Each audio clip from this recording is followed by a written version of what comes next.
எல்லாருக்கும் வணக்கங்க. பல வருஷம் கழிச்சு என்னோட பர்சனல் ப்ரெஸ் மீட்டில் உங்க எல்லாரையும் மீட் பண்ணுறது வந்து ரொம்ப ரொம்ப சந்தோஷமாக இருக்குது. எக்ஸ்டெண்டட் ஃபேமிலியை மீட் பண்ண மாதிரி ஒரு ஒரு நல்ல ஒரு எமோஷன். அடிக்கடி இப்படியே மீட் பண்ணணுன்னு இருக்கு.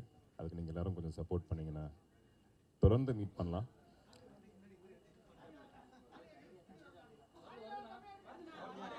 செக் செக் செக் ஓகே என்ன? ஸோ என்னதான் நம்ம படம் ப்ரெஸ் மீட் அப்படிலாம் மீட் பண்ணால் கூட ஒரு பர்சனலாக மீட் பண்ணும்போது நீங்கள் கேட்குற கேள்வியாக இருக்கலாம், இன்னும் கொஞ்சம் இன்ஃபார்மலாக ஃபன்னாக ஜாலியாக எப்பயுமே இருந்திருக்கு எனக்கு. இன்றைக்கும் அந்த மாதிரி இன்ட்ராக்ட் பண்ணுறதுக்கு நான் வந்திருக்கேன். So I hope all of you had good food and comfortable. So will start the கொஸ்டின்ஸுங்க.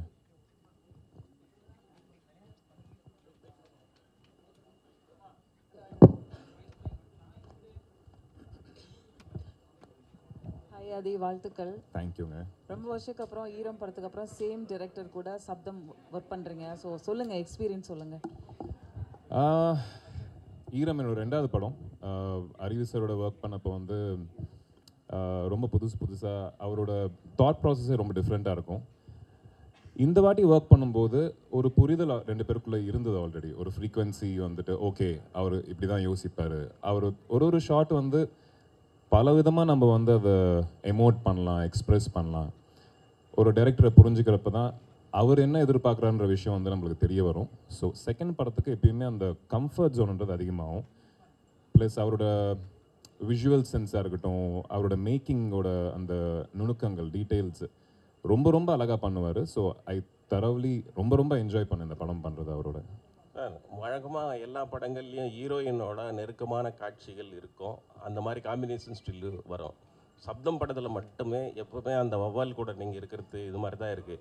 Simran, Laila, Lakshmi Menon இருந்தும் அவங்கள எந்த ப்ரெஸ் மீட்லேயும் நாங்கள் பார்க்க முடியல. என்ன காரணம்? இந்த படத்தில் அவங்களோட பங்கு என்ன? உங்களுக்கு அவங்களோட காம்பினேஷனில் என்னென்ன காட்சிகள் இருக்குது? லக்ஷ்மி மேனனும் நானும் ரொம்ப நெருக்கமாக இருப்போம் இந்த படத்தில். பட் அது ஒரு மென்டல் ரீதியாக இருக்கும். ஃபிசிக்கலாக வந்து அந்த மாதிரி ஒரு காட்சி இந்த படத்துக்கு தேவைப்படலைண்ணே. ஸோ அவங்களோட பங்களிப்பு இந்த படத்துக்கு ரொம்ப முக்கியம். பிகாஸ் ஒரு கேரக்டருமே, சிம்ரன் அவங்களோட கேரக்டராக இருக்கட்டும், லைலா அவங்களோட character, plus Lakshmi Menon, Kingsley, Rajiv Menon sir, MS Bhaskar sir, எல்லாரோட கேரக்டர்ஸும் வந்து அறிவு சார் எப்பயுமே வந்துட்டு ஒரு அழகான ஒரு பிகினிங், ஒரு ஃபினிஷிங், அதுக்கு ஒரு மீனிங்ஃபுல்லான ஒரு ஒரு அண்டர்லைன்ன்றது எப்பயுமே பண்ணுவார் அவர். அந்த மாதிரி படம் பார்க்கும்போது உங்களுக்கு தெரியும், இது அந்த ஒரு லவ்வை நோக்கி போகிற ஒரு படம் கிடையாது. ஆனால் லவ் இருக்கும், ரொம்ப ரியலிஸ்டிக்காகவும் ரொம்ப யதார்த்தமாக இருக்கும். ஸோ இப்போ ஆஃபீஸில் ஒரு லவ்னு வச்சுக்கோங்களேன், நம்ம கொலீகை நம்ம லவ் பண்ணும்போது அங்கே போயிட்டு நம்ம சினிமாவில் பண்ணுற மாதிரி பண்ணிக்கிட்டு இருக்க மாட்டோம். ஒரு கான்வர்சேஷன் இருக்கும். அந்த ஒரு சின்ன கான்வர்சேஷனில் நம்மளுக்கு அவங்கள பிடிக்குன்ற விஷயம் நம்ம கன்வே பண்ணுவோம். 2 பேருமே நம்மளோட ஒப்பீனியன் ஷேர் பண்ணிப்போம். அந்த மாதிரி ஒரு ரியலிஸ்டிக்காக அழகான ஒரு லவ் கண்டிப்பாக அதில் இருக்கும்ண்ணே. ஃபிசிக்கலாக ஒரு நார்மலாக ஒரு கமர்ஷியல் படத்தில் வர மாதிரி இந்த படத்துக்கு தேவைப்படல. ஆதி ஹாய். Hi sir. ஹாய். ஈரம், அரவான், மரகத நாணயம் நிறைய அழகான படங்கள் தமிழில் பண்ணியிருக்கீங்க. பட் தெலுங்குல நம்பர் ஆஃப் மூவிஸ் ஜாஸ்தியாக இருக்குது. வருஷத்துக்கு 2 படம் 3 படம் பண்ணிட்டுருங்க. ஏன் தமிழில் மட்டும் கேப், நிறைய படங்கள் பண்ணலை? அப்படியாங்க? நான் பார்க்கவே இல்லையே. ஐ டென்ட் see that. எனக்கு தெலுங்கு, தமிழ் அப்படின்னு அதை டிஃப்ரென்ஷியேட் பண்ணி நான் பார்த்ததில்லை. மேபி எனக்கு அந்த கேல்குலேஷன் நான் பண்ணவே இல்லை. ஒரு கதை சொல்ல வரும்போது எந்த மொழியில் சொல்கிறாங்கன்றத விட கதை எப்படி இருக்குன்னு பார்க்குற ஒரு கண்ணோட்டம் தான் இருந்து. ஒரு கதை சொல்லும்போது எவ்வளோ உண்மையாக அந்த கதையை சொல்கிறாரு, அது எந்த மொழியில் இருந்தாலும் அந்த மொழி நம்ம அது தெரிஞ்சிருந்ததுன்னா அது வந்து பிடிக்கும் எனக்கு. ஸோ வீடு இங்கே தான், கல்யாணம் இங்கே தான் பண்ணேன், ஸ்கூல், காலேஜ் எல்லாமே இங்கே தான், ஃப்யூச்சர் கூட இங்கே தான். அங்கேருந்து ஹிந்திலேருந்தோ இல்லை தெலுங்குலேருந்து படங்கள் வரபோது அது நல்லா இருந்தால் கண்டிப்பாக பண்ணணுன்னு ஆசையாக இருக்குது. இப்போ தமிழில் வந்துட்டு இந்த வருஷம் கண்டிப்பாக நிறைய படங்கள் இருக்குது பாலாஜி. ஸோ மரகத நாணயம் 2 இருக்குது, அதுக்கப்புறம் டிஸ்கோன் இன்னொரு ப்ராஜெக்ட் ஒன்று டேக் ஆஃப் ஆகுது, தென் சப்தம். I think this year will be full. அடிக்கடி மீட் பண்ணணும்னு ஆசையாக இருக்குன்னு சொன்னேன்ல, அது கண்டிப்பாக நடக்கும்னு தோணுது எனக்கு. கண்டிப்பாக நாங்களும் காத்துட்ருக்கோம். அண்ட் ஈரம் அறிவழகனோட 2வது படம் ஒர்க் பண்ணீங்க. And after long break 10 years கழிச்சு இந்த படம். ஸோ உங்கள் டேரக்டர் எப்படி பார்க்குறீங்க? அண்ட் ஒர்க்கிங் எக்ஸ்பீரியன்ஸ் எப்படி இந்த செட்டில் அந்த மீண்டும் ஈரம் டீமோட எனக்கு ஈரம் அறிவு சார் வந்து அந்த படம் முடிஞ்சக்கப்புறம் we always been great friends. அது ரெண்டு பேருமே வந்து படம் பண்ணல, ஆனால் ஒரு க்ளோஸான ஒரு ஃப்ரெண்ட்ஷிப், ஒரு பாண்ட்ன்றது இருந்துகிட்டே இருந்தது. நிறைய படங்கள் நடுவில் பேசுவோம் பண்ணணும் அப்படின்ட்டு. பட் படம்ன்றது நாங்கள் ரெண்டு பேரும் மட்டும் நினச்சா பார்த்தது இல்லை, ஒரு டீம் ஒன்று வரணும் அதுக்கு. ஸோ இந்த படத்துக்கு கரெக்டாக அது அமைஞ்சது. அண்ட் ஐ திங்க் இதுக்கப்புறம் வந்துட்டு நிறைய படங்கள் சீக்கிரமாக பண்ணணும் அப்படின்ற ஒரு இன்ட்ரெஸ்ட் எனக்கு இருக்குது. அது கடவுள் புண்ணியத்தில் I think if it happens I'll be very happy to work with Arivu sir again and again and again, because extraordinary film maker. படம் ஹிட்டு நல்லா இருக்குது, அது பக்கத்தில் வைக்கலாங்க. ஒரு படம் ஒர்க் பண்ணும்போது ஒரு ஆள் எவ்வளோ அவர் பர்சனல் லைஃப்பை விட்டுட்டு ஒரு படத்துக்கு எவ்வளோ ஃபோக்கஸ் பண்ணுறாரு அப்படின்னும் போது பார்க்குறது ரொம்ப சந்தோஷமாக இருக்கும். அந்த மாதிரி படங்களை நம்மளும் பங்காக இருக்கலாம் அப்படின்னு தோணும். இந்த படத்தில் வந்து சவுண்ட் இன்ஜினியராக நடிச்சிருக்கீங்க, இங்கே சவுண்ட் இன்ஜினியராக நடிச்சிருக்கீங்க. இந்த சவுண்ட் அனுபவங்கள் எப்படி இருக்குது? சவுண்டு இன்ஜினியரை பற்றி உங்களோட கருத்து என்ன? Sir paranormal investigator sir. அதாவது பார்க்குறதுக்கு அப்படி தான் இருக்கும். அந்த பூம் ராடு ஹெட்ஃபோன்ஸ் எல்லாம் பார்க்கும்போது சவுண்ட் இன்ஜினியர் மாதிரி தான் இருக்கும். அது படத்தில் கூட ஒரு டைலாக் இருக்கும், யார் சார் ஏதோ எக்ஸிபிஷனுக்கு ஏதோ ஈவெண்ட்டுக்கு ஏதோ சவுண்டு கொண்டு வந்த மாதிரி இருக்கீங்க அப்படின்னு சொல்லுவாங்க ஒரு கேரக்டர். பேரநார்மல் இன்வெஸ்டிகேட்டர்ன்றது புது கேரக்டர் சார். அந்த கேரக்டர் வந்துட்டு இந்தியன் சினிமாவில் இப்போ வரைக்கும் வந்ததில்லை. ஆனால் உண்மையிலேயே வந்துட்டு பேரநார்மல் இன்வெஸ்டிகேட்டர்ஸ் இருக்காங்க. அதாவது ஒரு ஸ்பிரிட்டோட லைசன்ஸ் வச்சுக்கிட்டு ஒரு ஆஃபீஸ் வச்சுக்கிட்டு கம்யூனிகேட் பண்ணுறதுக்கு ஆட்கள் இருக்காங்க. ஸோ அந்த மாதிரி ஒரு ரோல் தான் ப்ளே பண்ணியிருக்கேன். அது கேட்டப்போ எனக்கு ரொம்ப இன்ட்ரெஸ்டிங்காக இருந்துச்சு. நிறைய ரோல்ஸ் ப்ளே பண்ணுவோம் நம்ம ஆக்டர்ஸாக. ஒரு புதுசாக யாருமே ப்ளே பண்ணாத ஒரு ரோல் ப்ளே பண்ணும்போது அது ஒர்க் பண்ணும்போதே ஒரு இன்ட்ரெஸ்டிங் ஃபேக்டர் இருக்கும். ப்ளஸ் அறிவு சார் வந்து நிறைய ரிசர்ச் பண்ணி அதுக்கான விஷயங்கள்லாம் வந்துட்டு எக்ஸ்பிளைன் பண்ணப்போ எனக்கும் புதுசாகவும் இன்ட்ரெஸ்டிங்காக இருந்தது. அது தெலுங்குல பாலகிருஷ்ணா கூட அகண்டா 2 நடிக்கிறீங்க. அவர் இந்த படத்தை பற்றிலாம் பேசினாரா? அவரோட இது எப்படி இருந்தது? அவர் பார்த்தாருங்க, ட்ரெய்லர் பார்த்தாரு, சூப்பர்గా ఉంది அப்படின்னாரு. ரெண்டாவது வாட்டி திருப்பியும் போட்டு பார்த்தாரு. ஸோ அந்த படத்தில் அந்த பேட்டுக்கான பங்களிப்பு என்ன பண்ணுது அந்த பேட், அந்த கான்செப்ட் பற்றிலாம் தெரிஞ்சுக்கிட்டாரு. ஐ திங்க் தெலுங்குல கூட ரிலீஸ் ஆகுது படம், அவரையும் பார்க்க வைக்கணும்னு ஆசையாக இருக்குது. பார்த்தாருன்னா சூப்பர். அது சார், நீங்கள் வந்து நிறைய படத்தில் ஹீரோ நடிச்சிருக்கீங்க, ஆனால் சில படத்தில் வந்து negative role and villain character பண்ணுறீங்க. உங்களுக்கு எது பிடிச்சிருக்கு? கேமரா முன்னாடி நிற்கிறது பிடிச்சிருக்கு. இல்லை ஆக்சுவலாக என்ன நிறைய பேர் என்ன சொல்லுவாங்கன்னா, பெரிய ஹீரோ கூட எனக்கு நெகட்டிவ் ரோல் கொடுத்தாலும் சரி வில்லன் ரோல் கொடுத்தாலும் சரி ரொம்ப நல்லா இருக்குது, கம்ஃபர்டபுளாக இருக்குது அப்படி. இல்லை என்னங்க சிம்பிளுங்க, இப்போ நீங்கள் நல்லவர் நான் கெட்டவன் வச்சுக்கோங்களேன். சும்மா கெட்டவனுக்கு வந்து அவன் என்ன வேணாலும் பண்ணலாம், ஆனால் நல்லவன் வந்துட்டு பிரின்சிபல்ஸோட வாழ்வான். ஸோ பிரின்சிபல்ஸோட வாழ்கிறது வந்து நம்ம நிறைய படங்களில் பார்த்துருப்போம். ஒரு ஹீரோவாக பண்ணும்போது அதுக்கான அதாவது வேரியேஷன்ஸ் ரொம்ப கம்மியாக இருக்கும். கெட்டவனுக்கு அந்த ஒரு பவுண்டரியே இருக்காது, அவன் என்ன வேணாலும் பண்ணலாம். ஸோ அந்த மாதிரி ஒரு ஆக்டராக பார்க்கும்போது வில்லன் பண்ணும்போது கொஞ்சம் இன்ட்ரெஸ்டிங்காக இருக்கும். அது உண்மை. பதில் வரலையே சார். என்ன பதில்? அதானே வில்லன் பண்ணும்போது இன்ட்ரெஸ்டிங்காக இருக்கும். ஆனால் இப்போ ரெண்டு பேருமே வந்து ஒரே மாதிரி தானே இருக்கிறாங்க, ஹீரோவும் வில்லன் மாதிரி தானே இருக்கிறாரு. பல பேர் வந்து படம் அப்படி தானே வருது. ஐ திங்க் அப்படி இருந்தால் தான் பிடிக்குது இல்லைங்க எல்லாருக்குமே. ஸோ என்ன பிடிக்குதோ அதுக்கு ஏற்ற மாதிரி தான் பண்ணணும். மிருகம் எத்தனையோ இன்டர்வியூ நீங்கள் பண்ணியிருக்கீங்க, உங்களை எத்தனை பேர் இன்டர்வியூ எடுத்திருப்பாங்க. ஆனால் லாஸ்ட்டாக இப்போ உங்கள் ஒய்ஃப் உங்களை இன்டர்வியூ எடுத்தாங்க, அதில் கூட ஒரு விஷயம் சொல்லியிருக்கீங்க. எப்படி இருந்தது அவங்க உங்களை இன்டர்வியூ எடுக்கும் போது? ரொம்ப ரொம்ப நல்லா இருந்தது. தேங்க்ஸ் டு நிக்கி. கேட்டேன் இந்த மாதிரி ப்ரமோஷன்ஸ் இன்னும் தேவைப்படுது படத்துக்கு, ஏதாவது இன்ட்ரெஸ்டிங்காக பண்ணணும் அப்படின்போது ஒரு ஐடியா வந்தது. நிக்கி ஒருவேளை நீ இன்டர்வியூ பண்ண எப்படி இருக்கும் அப்படின்னு சொன்னோடனே ஒரு வார்த்தை கூட கேட்கல, இமீடியட்டாக பண்ணலாமே, எந்த சேனலுக்கு பண்ணலாம், எப்படி பண்ணலாம் அப்படின்னு சொல்லிட்டு நாங்கள் எங்கள் பிஆர் டீம் அவங்களுக்கு சொல்லி அவங்க ஒரு அரேஞ்ச் பண்ணாங்க. So thanks to her. அவங்க பேயை பற்றி கேட்கும்போது நீங்கள் ஒரு ரியாக்ஷன் கொடுத்தீங்க, அவங்க வந்து ஒரு ரியாக்ஷன் கொடுத்தாங்க. அந்த டைம் எப்படி இருந்தது? பயமாக இருந்தது. அதாவது ப்ரெஸ் மீட்டில் உங்க எல்லாருக்குமே தெரியும், அந்த கொஸ்டின் கேட்டு நான் பதில் சொன்னது.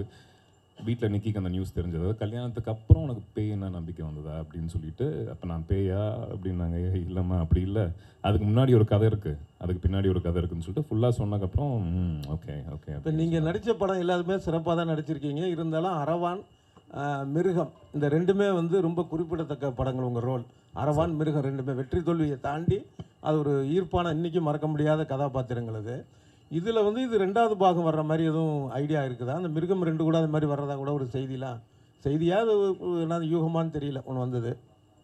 இல்லைங்க, அது 2 விதமாக பார்க்கலாம் சார். அதாவது செகண்ட் பார்ட் பண்ணால் கமர்ஷியலாக நல்லா இருக்கும் அப்படின்ற ஒரு இது அது உண்மை. அது ஒரு நல்ல ஓடின படத்தை நம்ம 2வது பார்ட் பண்ணும்போது கமர்ஷியலாக நம்மளுக்கு ஹெல்ப் ஆகும் அப்படின்னு தோணும். ஆனால் நல்ல கதை இல்லாமல் போகும்போது அது ஃபஸ்ட் பார்ட்டியே வந்து நம்ம கொஞ்சம் அதோட வேல்யூ கம்மி பண்ண மாதிரி ஆகிடும்ன்ற ஒரு மிருகம் வந்தாங்க சொன்னாங்க.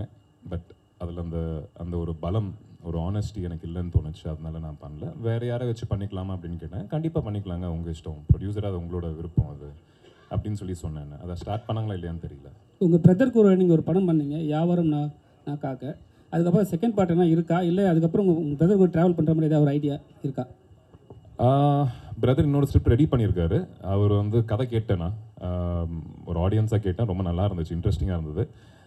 அவர் திருப்பி நடிக்க கூப்பிட்டா கண்டிப்பாக போவேன். எனக்கு இன்ட்ரெஸ்ட்டாக இருக்குது நடிக்க. கல்யாணத்துக்கு முன்னாடி வந்து நீங்கள் சோலோவாக கதை கேட்பீங்க, இப்போ வந்து உங்கள் ஒய்ஃப் கூட சேர்ந்து கேட்பீங்களா? லவ் ஸ்டோரி ஏதாவது இருந்தால்?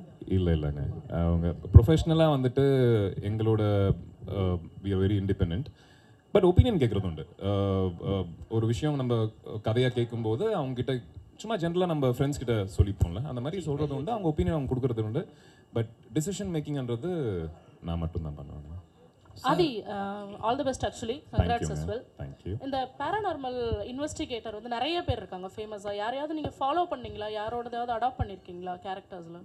கௌரவ் திவாரின்னு ஒருத்தர் இருக்காருங்க, இருந்தார், இப்போ இல்லை, இறந்துட்டாரு. அவர் இறந்தது கூட ரொம்ப கொஞ்சம் மர்மமான ஒரு விஷயமா தான் வந்து இருந்திருக்கு. அவரை பற்றி நிறைய படித்தேன், அவரை பற்றி நிறைய வீடியோஸ் பார்த்தேன், ரொம்ப இன்ட்ரெஸ்டிங்காக இருந்தது.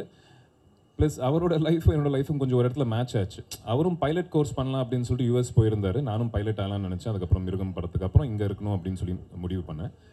அந்த பைலட் கோர்ஸ்க்காக போனப்போ அவர் இருந்த அந்த இடத்துல வந்துட்டு அந்த பேரனார்மல் ஆக்டிவிட்டீஸ் வந்து அவர் எக்ஸ்பீரியன்ஸ் பண்ணார். அதுக்கப்புறம் அதை பற்றி படிக்கணும்னு சொல்லிட்டு அதை பற்றி படித்து பாம்பேயில் ஒரு ப்ராப்பர் ஆஃபீஸ் செட் பண்ணி நிறைய இன்வெஸ்டிகேஷன்ஸ் அவர் பண்ணியிருக்காரு. அவரோட வீடியோஸ்லாம் பார்த்தீங்கன்னா ரொம்ப ரொம்ப இன்ட்ரெஸ்டிங்காக இருக்கும். ஸோ அவரை பற்றி படித்தாங்க. எஸ் ஆதி சார், மிருகம் படம் வரும்போது அந்த கதை வந்து வேறு மாதிரி இருக்கும். உங்கள் உடம்பு வேறு அளவுக்கு ஸ்ட்ரக்சர் இருக்கும். அந்த படம் எப்படி நீங்கள் உள்வாங்கினீங்க? அதுக்கப்புறம் அப்படியே திரும்பி பார்த்தா ஈரம், அப்படி வேறு மாதிரி பேட்டர்ன். இந்த கதைகளை எப்படி ரொம்ப நாள் கழிச்சு இப்போ கூட பார்த்தீங்கன்னா ஈரத்துக்கு அப்புறம் தான் இந்த சப்தம் அந்த மாதிரிலாம் வந்துட்டுருக்கு. ஏன் பார்த்து காலை வச்சிட்ருக்கீங்க? ஏன், என்ன விஷயம்? இல்லைங்க, இப்போ கமர்ஷியல் சினிமான்றது அதை ப்ரொடியூஸ் பண்ணுறதுக்கு நிறைய பேர் வருவாங்க. நான் ஒருவேளை ஒரு ப்ரொடியூசர் இருந்தால் கண்டிப்பாக ஒரு கமர்ஷியல் சினிமா தான் இன்வெஸ்ட் பண்ணணும்னு நினைப்பேன். பிகாஸ் அதுதான் போட்ட காசுக்கு ஒரு வசூல் வரும். புதுசாக ஒரு விஷயம் யோசிக்கும் போதோ இல்லை புதுசாக ஏதாவது பண்ணலாம் அப்படின்னும் போது அதுக்கு இன்வெஸ்டர்ஸ் வந்து எந்த ஃபீல்டில் இருந்தாலும் கொஞ்சம் கம்மியாக தான் இருப்பாங்க. அந்த மாதிரி நம்மளை நம்பி வர சில ப்ரொடியூசர்ஸ் வர்றது கஷ்டம். அந்த மாதிரி வரும்போது அதுக்கான ஒரு டெக்னிக்கல் டீம் ஒன்று அமையணும். ஒரு படம் வந்துட்டு ஒரு தனிப்பட்ட முறையில் யாரும் ஒரு ஆள் நினச்சா நல்லா எடுத்துட முடியாதுங்க. ஒரு நல்ல கேமராமேன் வேணும், ஒரு நல்ல ஆர்ட் டைரக்டர் வேணும், எடிட்டர் வேணும், மியூசிக் டைரக்டர் வேணும். எல்லாரும் சேர்ந்தால் தான் ஒரு படம். ஸோ அந்த மாதிரி எல்லாருமே கொஞ்சம் டேலண்டடாக இந்த படத்துக்கு சப்போர்ட்டிவாக இருக்கக்கூடியவங்க ஜாயின் பண்ணாங்கன்னா ஒரு நல்ல படமாக வந்து ஸ்டார்ட் ஆகும். ஸோ மெதுவாக பண்ணுறதுக்கு அதுவும் ஒரு காரணம். எல்லாமே அமையிறது கஷ்டம். ஸோ அமையும் போது பண்ணலாமே அப்படின்ற ஒரு, ஏன் அவசரம், எதுவாகவே பண்ணலாமே, யாரும் கத்தி கழுத்தில் வச்சுட்டு படத்தை பண்ணியே ஆகணும் அப்படின்லாம் இல்லைல்ல. நல்ல படங்கள் வந்துக்கிட்டு இருக்கு. நம்ம பண்ணுற படங்கள் கொஞ்சம் கவனமாக சிறப்பாக பண்ணலான்ற ஒரு சின்ன ஆர்வங்க, அவ்வளோதான். கல்யாணத்துக்கு முன்னாடி, கல்யாணத்துக்கு பின்னாடி. கல்யாணத்துக்கு முன்னாடி நீங்கள் கதை நல்லா சூஸ் பண்ணியிருப்பீங்க. இப்போ கல்யாணத்துக்கு அப்புறம் நிக்கி மேம் வந்துட்டாங்க. உங்கள் கூட சேர்ந்து கதையை சூஸ் பண்ணுறதுல அவங்களும் ஆர்வம் காட்டுறாங்களா, இல்லை என்னுடைய லைன் வேறு உன்னோட லைன் வேறுன்னு இருக்காங்களா? இல்லைங்க, அது ரெண்டு பேருமே பர்சனாலிட்டியே ரொம்ப டிஃப்ரெண்ட்டு. அவங்க சூஸ் பண்ணுற ஒரு கதைகளாக இருக்கட்டும், நான் சூஸ் பண்ணுற கதைகளாக இருக்கட்டும், ரொம்ப ரொம்ப டிஃப்ரெண்ட்டாக இருக்கும். ஆனால் அவங்களுக்கு தெரியும் இவனுக்கு என்ன மாதிரி கதைகள் பிடிக்கும் அப்படின்ற விஷயம் தெரியும். ஸோ என்னோட பாயிண்ட் ஆஃப் வியூலேருந்து தான் அவங்களும் யோசிப்பாங்க நான் படம் செலக்ட் பண்ணும்போது. அது நீங்கள் நினச்ச அதே படங்கள் வந்து இங்கே படங்கள் வந்து நீங்கள் நடிச்சிட்ருக்கீங்க. இப்போ நடிக்காத சமயத்தில் நீங்கள் ஒரு நல்ல கதையை செலக்ட் பண்ணி அர்ஜுன் சார் மாதிரி டைரக்ஷன் துறையில் ஈடுபடலாம் இல்லையா? யார் சார்? அர்ஜுன் சார் வந்து அப்படி தான் பண்ணார். சேவகன், பிரதாப். நான் டைரக்ஷன் பண்ணுறது கேட்குறீங்களா? இல்லை இல்லைங்க, கமர்ஷியல் படமாக இருந்தால் இன்னும் நல்லாயிருக்கும் நீங்கள் டைரக்ஷனில். அதாவது டைரக்ஷன்ன்றது அது ரொம்ப ஸ்ட்ரெஸ்ஃபுல்லான ஒரு ஜாபுங்க. எனக்கு தெரிஞ்சு அந்தளவுக்கு ஸ்ட்ரெஸ் என்னால் எடுத்துக்க முடியாது. இன்ட்ரெஸ்ட் இருக்குது, பண்ணணுன்ட்டு இருக்குது. ஆனால் டைரக்ஷன் பண்ணால் திருப்பியும் நடிக்க முடியாது. அது டைரக்ஷன் மட்டும்தான் பண்ணணும். இங்கேயே வண்டியை ஓட்டிக்கலாமே. இல்லை, நீங்கள் ஹீரோவை நடித்து டைரக்ஷன் பண்ணலாமே. இல்லைங்க, என்னால் அது அந்த மாதிரி என்னால் மல்டி டாஸ்கிங் எனக்கு கொஞ்சம் கஷ்டமாக இருக்கும். இந்த சப்தம் பற்றின ஒரு கேள்வி. அதாவது ஜென்ரலான படங்கள் நடிக்கும்போது நார்மலாக நடிச்சுட்டு போயிடலாம். இந்த மாதிரி ஹாரர் ஃபில்ம் நடிக்கும்போது இமேஜினேஷனில் வந்து நடிக்கணும். ஸோ ஒரு பேய் இல்லை ஆனால் இருக்கமாக நினச்சி நடிக்கணும். அது எவ்வளோ டிஃபிகல்ட்டாக இருந்தது. அண்ட் இந்த படம் எடுக்கும்போது ஏதாவது அமானுஷ்யமான விஷயங்கள் நடந்துச்சா? ஏன்னா பழைய பேய் படங்கள் சொல்லுவாங்க ஷூட்டிங் அப்போ இந்த மாதிரி விஷயம் நடந்துச்சு, எங்களுக்கு ஒரு சில விஷயங்கள் தட்டுப்படுச்சு அப்படிவாங்க. உங்களுக்கு ஏதாவது அமானுஷ்யமான விஷயங்கள் இருந்துச்சா? அண்ட் இமேஜினேஷன் அடிக்கும்போது எப்படி இருந்ததுன்னு சொல்லுங்கள். எங்களுக்கு இன்டர்வியூஸ் நடக்கும்போது கூட சில விஷயங்கள் நடந்துக்கிட்டு இருக்கு. அது அமானுஷ்யமாக இல்லை வந்து மேட்ரு ஆஃப் ஃபேக்டாக நடக்குதான்னு சொல்லி தெரியல. நேற்று ஹைதராபாத்தில் நடந்துட்டு இருக்கும்போது மேலே வந்துட்டு இந்த மாதிரி இதே மாதிரி தான் ரவுண்டாக ஒரு லைட் வச்சுருந்தாங்க. இன்டர்வியூ போயிட்டு இருந்தது. பேசிகிட்டு இருக்கும்போது திடீர்னு கிளங் கிளங் கிளங் கிளங் கிளங் கிளங் ஆடிக்கிட்டு இருக்கு. அது தெரியல. டேரக்டர், நான், லைலா மேம் எல்லாரும் வந்து பார்த்துக்கிட்டு இருந்தோம். ஏசி ஏதாவது பட்டு அந்த மாதிரி ஆகுதான்னு பார்த்தா சுற்றி ஏசியே இல்லை, காற்றே வரல. So okay, sorry, don't disturb us அப்படின்னு சொல்லிட்டு ஷூட்டிங் ஸ்பாட்லேயும் அந்த மாதிரி நிறைய நடந்துட்டு இருந்துச்சுங்க. கடைசியில் என்ன ஆயிடுச்சுன்னா அது வந்து ஈஸியாக எடுக்க ஆரம்பிச்சிட்டோம். சார் வந்துட்டாங்கன்னு நினைக்கிறேன், கொஞ்சம் சீக்கிரம் முடிச்சுட்டு போயிடலாம் அப்படின்ற அவங்க எங்களுக்கு டிஸ்டர்ப் பண்ணல. ஸோ மேபி அதுவாக இருக்கலாம், இல்லாமையும் இருக்கலாம், வி டோன்ட் நோ. இன்னொரு கொஸ்டின் கேட்டிங்க. அதாவது ஜென்ரலான கதைகள் ஈஸியாக நடிச்சுட்டு போயிடலாம், பட் இந்த மாதிரி இல்லாத விஷயத்தை எனக்கு நடிக்க. ஆமாம், ஒரு படமும் ஒரு மாதிரிங்க. இப்போ ஹாரர் த்ரில்லர் அப்படின்னோடனே அது நடிக்கிறது ரொம்ப கஷ்டம் அப்படின்ட்டுலாம் இல்லை. அது சப்ஜெக்டை பொறுத்து. இந்த சப்ஜெக்டை பொறுத்த வரையிலையும் எனக்கு எந்த ஒரு ஸ்ட்ரெஸ்ஸும் ஆஸ் அன் ஆக்டர் இல்லை. பிகாஸ் ஐ ட்ரஸ்டட் கம்ப்ளீட்லி அந்த டைரக்டருங்க. அந்த டைரக்டர் வந்துட்டு ரொம்ப தெளிவாக, ரொம்ப கிளியராக அவர் என்ன பண்ணுறாரு, அவர் கண்டிப்பாக அதுக்கு ஒரு அர்த்தம் இருக்கும்னு நம்ம புரிஞ்சுக்கிட்டோம்னு வச்சுக்கோங்களேன். செட்டுக்கு போயிட்டு நம்மளோட சின்ன பங்களிப்பு இருக்குமே தவிர ரொம்ப யோசிக்க வேண்டிய அவசியம் இந்த படத்துக்கு வரல. ஸோ பேய் இருக்குது இல்லை அப்படின்னு டிஃப்ரென்ஸ் ஒப்பீனியன் இருக்குது. பட் உங்களை பொறுத்த வரைக்கும் நீங்களோ உங்களை சார்ந்தவங்களோ ஏதாவது பேய் விஷயங்கள் கேள்விப்பட்டிருக்கீங்களா? லைஃப்பில் கனெக்ட் ஆன விஷயங்கள் தான் இருக்கா? அதாங்க, அதாவது ஈரம் பண்ணிட்டு இருக்கிற டைமில் எனக்கு பேய் மேலே நம்பிக்கை இல்லை. பட் இந்த படம் அந்த ரூபன் வைத்தியலிங்கம் என்னோட கேரக்டர் பேர் படத்தில், இந்த கேரக்டருக்கு ஒர்க் பண்ணிகிட்டு இருக்கும்போது அந்த ரிசர்ச் மெட்டீரியல் படிக்கும்போது அவங்க பண்ண வீடியோஸ், அந்த பேரனாமல் இன்வெஸ்டிகேட்டர்ஸோட ரியல் வீடியோஸ் பார்க்கும்போது மேபி இருக்கலாம் போல இருக்குது. கண்ணுக்கு தெரியாத கடவுளை நம்ம நம்பும்போது கண்ணுக்கு தெரியாமல் நிறைய விஷயங்கள் இருக்கலாம் அப்படின்ற ஒரு சின்ன ஒரு நம்பிக்கை. அது 100% நம்புறேன்னா இல்லை, சின்ன ஒரு நம்பிக்கை வந்தது. Hi sir. சார் இங்கே சார் பேரநார்மல் இன்வெஸ்டிகேட்டராக இருக்கும் அப்படின்னா மென்டல் ஹெல்த் ரொம்ப ஸ்ட்ராங்காக இருக்கணும். ஸோ ஷூட் பண்ணும்போதும் சரி, ஆஃப்டர் ஷூட் முடிச்சதுக்கப்புறம் சரி, நீங்கள் எப்படி மென்டல் ஹெல்த்தை? சரி, அது ரியல் பேரநார்மல் இன்வெஸ்டிகேட்டர்ஸ்க்குங்க. நான் வந்து பேரநார்மல் இன்வெஸ்டிகேட்டர் நடிக்கிறேன். ஸோ அவங்களுக்கு 100% நீங்கள் சொன்னது கரெக்டு. அவங்களுக்கு அந்த எனர்ஜி வரும்போது, அதை அவங்க சென்ஸ் பண்ணும்போது mentally they have to be strong. ரொம்ப தைரியம் வேணும்னு சொல்லுவாங்க. இல்லாட்டி they will be சக்கம் to that whole process. So எனக்கு அந்த ஒரு இது இல்லை. ஸோ பக்கத்தில் ஒரு 150-200 பேர் இருப்பாங்க. ஸோ அந்த தைரியத்தில் அப்படியே ஷூட் பண்ணிட்டேன். சொல்லுங்கள் சார். மரகத நாணயம் எப்படி இருக்க போதா, எப்போ வரப்போதா? நெக்ஸ்ட் மந்த் ஷூட்டிங் ஸ்டார்ட் பண்ணுறோங்க. அதே டீம், அதே set of actors. I think ஜாலியாக இருக்கும்னு நினைக்கிறேன் ஷூட்டிங்கு. நீங்கள்லாம் எப்படி வந்து ஆர்வமாக வெயிட் பண்ணுறீங்களோ எனக்கும் அந்த ஆர்வம் இருக்குது ஷூட்டிங் போகணுன்ட்டு. So one more question. And அரவானில் தன்ஷிகா, அப்புறம் பத்மபிரியா, அவங்க நிறைய ஹீரோயின்ஸ், நிக்கி கல்ராணி வந்து நடிச்சிருக்காங்க. அதே மாதிரி பார்த்தீங்கன்னா டப்சி நடிச்சிருக்காங்க, குண்டல கோதரி. ஸோ முன்னாடி உங்கள் படங்களில் வந்து எந்த அளவுக்குன்னா நீங்கள் வந்து ஹீரோயின் நடிக்க மாட்டிக்கலாம். ஆஃப்டர் மேரேஜ் நிக்கிட்ட ஏதாவது கண்டிஷன்ஸ் இருக்கா? இந்த மாதிரி ரொம்ப க்ளோஸாக நடிக்கக்கூடாது அப்படிலாம் சொல்லியிருக்காங்களா, இல்லை ஓகேட்டாங்களா? இருக்கும், அது ஏன் இல்லாமல் இருக்கும். அதாவது கல்யாணத்துக்கு முன்னாடி அப்படின்னா ஒருவேளை சில ஸ்கிரிப்டில் இன்டிமேட் சீன்ஸ் இருக்கும்போது யார் பெர்மிஷனும் கேட்க வேண்டிய அவசியம் இல்லை. கதை நல்லா இருந்தால் போய் பண்ணிவிடுவோம். இப்போ பொண்டாட்டி கிட்ட கண்டிப்பாக கேட்டாகணும், நான் இந்த மாதிரி இருக்குது ஓகேவா அப்படின்னு ஒரு வார்த்தை கேட்கல தப்பு இல்லையே. பட் நிக்கி கூட அவங்களும் சினிமா துறையில் இருக்கிறதுனால ப்ரொஃபஷ்னலாக இந்த கதைக்கு அது கண்டிப்பாக தேவைப்படுது அப்படின்னா அவங்க ஒத்துப்பாங்க கண்டிப்பாக. பட் தேவைப்படலான்னும் போது பிச்சு போடுவாங்க. இன்றைக்கி இருக்க தமிழ் ஆக்டரில் ஒரு ஆக்டருக்கு நீங்கள் வில்லனாக நடிக்க ஆசைப்பட்டீங்கன்னா கதைக்கு அந்த இது தேவைப்பட்டால் கண்டிப்பாக பெர்மிஷன் உண்டுங்க. பர்மிஷன் வாங்கிட்டு நடித்தா சண்டை இல்லை. சரி, இன்றைக்கி இருக்க ஹீரோக்களில் ஒருத்தருக்கு நீங்கள் வில்லனாக நடிக்க ஆசைப்பட்டீங்கன்னா யார்? தமிழ் ஹீரோவில் நிறைய ஹீரோக்கள் இருக்காங்க. அஜித் சார் இருக்காரு, நிறைய பேர் இருக்காங்க. அண்ட் விஜய் அவர்களோட ஃபைனல் மூவி சொல்லிட்டாரு. பட் உங்களுக்கு இந்த ஹீரோக்கு வில்லன் நடிச்சா, ஏன்னா தமிழில் இன்றைக்கி பார்த்தீங்கன்னா ஹீரோக்களோட வில்லன் நிறையா ஸ்மார்ட்டானவங்க வந்துட்டு இருக்காங்க ஜென்ரலாக. ஸோ உங்களுக்கு அந்த மாதிரி யாராவது ஐடியா இருக்கா? எனக்கு எல்லா ஹீரோஸோடையும் வில்லனாக நடிக்கணும்னு ஆசையாக இருக்குது. யாரோ ஒருத்தர்னா எல்லா வில்லனோடையும் ஹீரோவாக நடிக்கணும்னு ஆசையாக இருக்குது. ஆனால் அது வந்து கதை தான் டிசைட் பண்ணுவோங்க. கதை தான் ஹீரோ ஃபஸ்ட்டு. அந்த கதையில் வந்துட்டு நம்மளோட அந்த ஒரு ரோல் என்னவான்னு பார்த்து தான் டிசைட் பண்ணணும். எனக்கு தெரிஞ்சு கேட்டிங்கன்னா அஜித் சாரோட கண்டிப்பாக நடிக்கணும்னு இருக்கு, விஜய் சாரோட நடிக்கணும்னு இருக்கு. பட் கதை அதில் என்னோட பங்களிப்பு என்ன அப்படின்னு யோசிச்சு தான் பார்த்தா நடிப்போம்.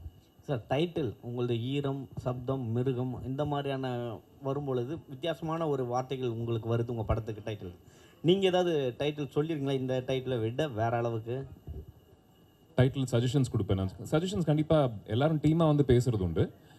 பட் முக்கால்வாசி டைட்டில்ஸ் என் டைரக்டர்ஸே வந்து நல்ல டைட்டில்ஸ் கொண்டு வந்துடுறாங்க. ஸோ சஜஷன்ஸ் கேட்குறது உண்டு, டிஸ்கஸ் பண்ணுறது உண்டு. எண்டு வந்து இப்போ வரைக்கும் நான் எதுவுமே நான் கொண்டு வந்த டைட்டில் வந்து படத்தில் எப்பயுமே வச்சதில்லை. பிகாஸ் அவங்களே நல்ல டைட்டில்ஸ் கொண்டு வரதுனால. Thank you sir. தேங்க்யூங்க. Love you all. ரொம்ப ரொம்ப நன்றி. தேங்க்யூ.